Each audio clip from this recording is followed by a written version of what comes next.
Hi everybody, how are you? You know, I'm always trying to find a way that we can get the edge over the bad guys. And I've come up with another find on the internet, which I've never seen reviewed before, so I thought I would get some and review them. And if you read much about crime prevention, one of the biggest things that's going to stop somebody from coming on your property is a barking dog. And of course, we can't all have barking dogs, but there's a solution. And the solution is an electronic dog.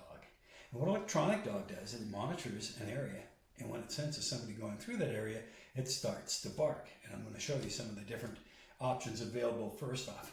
So one of the first things you get is this sensor. And just like any other motion sensor, anything passes in front of it, it will trigger something off. This one comes with baffles, which you can take off, which give you a wider view, or if you put the baffles back in, it'll give you a narrower view. And to me, it's a little more accurate that way, because what I'm doing is I'm providing a narrow corridor for something to travel through and set this off, rather than anything that happens to be around. Okay. When you work with these, you always want to make sure you're not pointing them into bushes and trees and things that'll sway, because they will go off. And that's why a lot of these things get bad reviews, because people aren't placing their sensor properly. So this is the sensor. Part two of this is the receiver.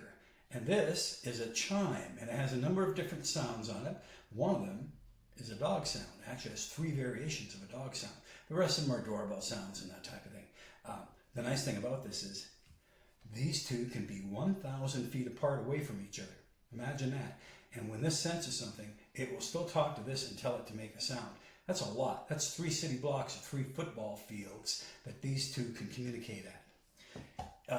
The nice thing is that you can buy more of these units and add them all together, and when one goes off, all of them go off at the same time. They talk to each other. So let me give you some pricing here. A sensor and a receiver, $36 on Amazon. That's combination 1. 2 receivers and a sensor, $46 on Amazon. Or if you like, 2 sensors, 1 receiver, $46 on Amazon. Why would you want to possibly do this? Well, here's a reason for the double sensors or multiple sensors. Different parts of your yard get different coverage. They all will send a signal for this regardless of where it is. Could be in the house, could be in the garage, could be outside. These aren't particularly loud, so you don't want to have them in the house barking. You want them near a door or a window in a garage, or even hidden outside, so that that sound is noticeable. It's not enough to wake your neighbors up, but it's enough to let the bad guys know that something isn't right here. You should probably not hang around. So you've got 2 sensors and a receiver. Or go with this combination where you've got 2 receivers, 1 sensor. Why is that? First off, having 2 go off at the same time increases the volume. Great. The more you have, the louder things are. The other thing is it actually comes with 3 different types of barking dogs. And you can set each one of these to bark in the dog style that you like. So when this sensor goes off and these 2 start to bark, they can sound like 2 different dogs barking at the same time. If you happen to have 3 of them, there's 3 different dog sounds on here. When this one goes off, all 3 dog sounds bark in a different dog bark, which is fantastic. And now all of a sudden you've got some volume as you spread these around in your garage. You want to cover an area that people come into where a window would be, for example, or a man door. And speaking windows, if you've got a window in your garage and you haven't got a curtain or a cover over it, what are you waiting for? I see so many videos where people are looking into your garage window, wondering what to steal. Well, why are you giving them that opportunity? Close those windows off. They don't need to see what's inside there. Once it's closed off, you put one of these directly behind the curtain, and when this thing triggers off, this thing starts barking at it like it's sitting outside on the other side of the window. That crook isn't going to hang around. He doesn't want attention. He doesn't know it's not real. He's not going to go, well, is that an electronic dog barking, or what, is that a real dog barking? He's going to hear barking, and he's going to get the hell out of there and go somewhere else where there is no barking. Even if he didn't believe these were real, the sheer fact that it's barking, he's going to turn around. Why would you want to hang around? It's making a bunch of noise and he's drawing attention to himself. So that can't happen, okay? These run on 3 AA batteries. It also comes with a cable and a port, and you need a cube, and this will run on a 5-volt system. These are meant to be either indoors or undercover, okay? If it has an antenna, don't leave this out in the rain, don't leave it uncovered. It needs to be protected, even if it's running on batteries. You always use lithium batteries when you're using these units. Why? In the wintertime, regular batteries wear down really quick because of the cold. Lithium does not deplete in cold weather. So you want to make sure anything you use outside or in cold environment is lithium. So here's your scenario. You got 2 of these. You spread them around the yard, one near your garage, one maybe near an entry point on a fence. You got a couple of these that you can put inside your garage, and you got one of these that you can hide outside under cover somewhere. What's going to happen is when any one of these gets triggered, all 3 of these start to bark. And that's what we want. So I'm going to show you a scenario where I have placed some in a garage and some outside. The ones in the garage, they definitely are a little bit muted. However, you still know they're in there. And the ones that are hidden outside, we trigger them from a greater distance from the back of the yard, so that when somebody's coming by that area, that dog starts to bark near the house. And that right there, that individual is going to go, ah yeah, there's a dog. I'm not going to hang around here. So let's have a look at how this works and have some fun with it. Hang in there. Okay guys, I've mounted the barking units inside the garage, put a sensor out somewhere in the yard here, and as I trip it, I want to show you the difference between being in the same room and being in the garage. You can see there's a reduced volume. However, you're still going to realize that something is inside this garage that you probably don't want to mess with. You can hear it. This is actually inside now. Okay, and that is 2 of them barking off in unison.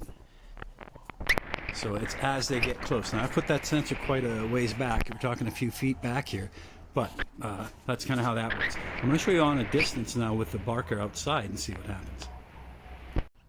So what's interesting is when I have them at the large overhead door, the effect is really just incredible. That's the talking box letting you know that we know you're here.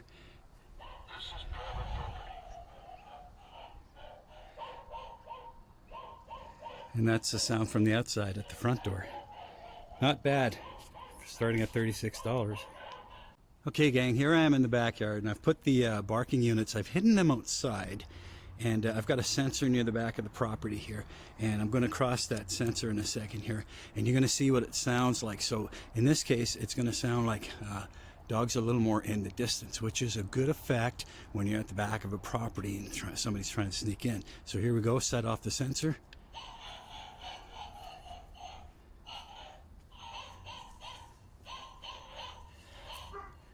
It's a pretty good effect. Now the real dog in the alley is going to start barking. You hear him? He's convinced. So what does that tell you? That dog thinks these dogs are real. Here you go. And as we get closer, it gets louder. Now, at this point, I think they're going to leave. So that's what these are all about. I hope that that this does something for you, because I think if we place these in the right position for a very small investment, we can make things happen. And it looks like my friend the dog is convinced of it as well. So as you can see, the setup on this is really simple. It's very effective, and if you imagine bad guys sneaking around in the dark or even during the day, this is something that's going to make them think twice about coming onto your property. It's not loud enough to really disturb people, but it will let them know that there is something on the property. You know, just to kind of quickly recap again here, the sensor basically controls all the receivers, and on the receivers what we can do is we can choose a number of different things, because as it says here, this is a wireless chime. So guess what? It actually makes other noises than a dog bark. That's a dog, another dog, a chime, an annoying alarm, another type of chime, something really annoying, a Chinese voice welcoming me, why I'd want it, I don't know, and back to the dogs again. And don't forget, when it gets tripped, they're all going to go off at the same time, right? I use one of these and do a test run here, and when I hit the test mode, which is going to make sure everything's working, they all start barking at the same time, which gets incredibly loud. So you've got these spread through your house, through your garage, out in the yard. This is going to make a difference for you, all right? So let's turn these off here. and give it a moment to kind of tone these guys down. You want to finish this illusion by going to the dollar store and buying a cheap dog food bowl, a couple bucks, a cheap leash. Leave them laying around, put them somewhere people can see them, create this illusion that you have a dog on the property. It doesn't cost a lot to do that, okay? And one last thing, I'm going to remind you one more time, close the curtains on your garage. Don't allow people to look into your garage, because you may not think there's anything that's going to steal in there, but they have an idea that's a little different than yours, what's valuable to them. And if they can see it, they're going to try to break in. And when we close that curtain, once again, from the back side of that curtain, we're going to put our dog. Hey, I really hope this makes a difference for you. I think it can. It's cheap, it's effective, and you know what? I'm really liking this. So have a great day, be safe, and we'll see you around the neighborhood. Take care. Bye now.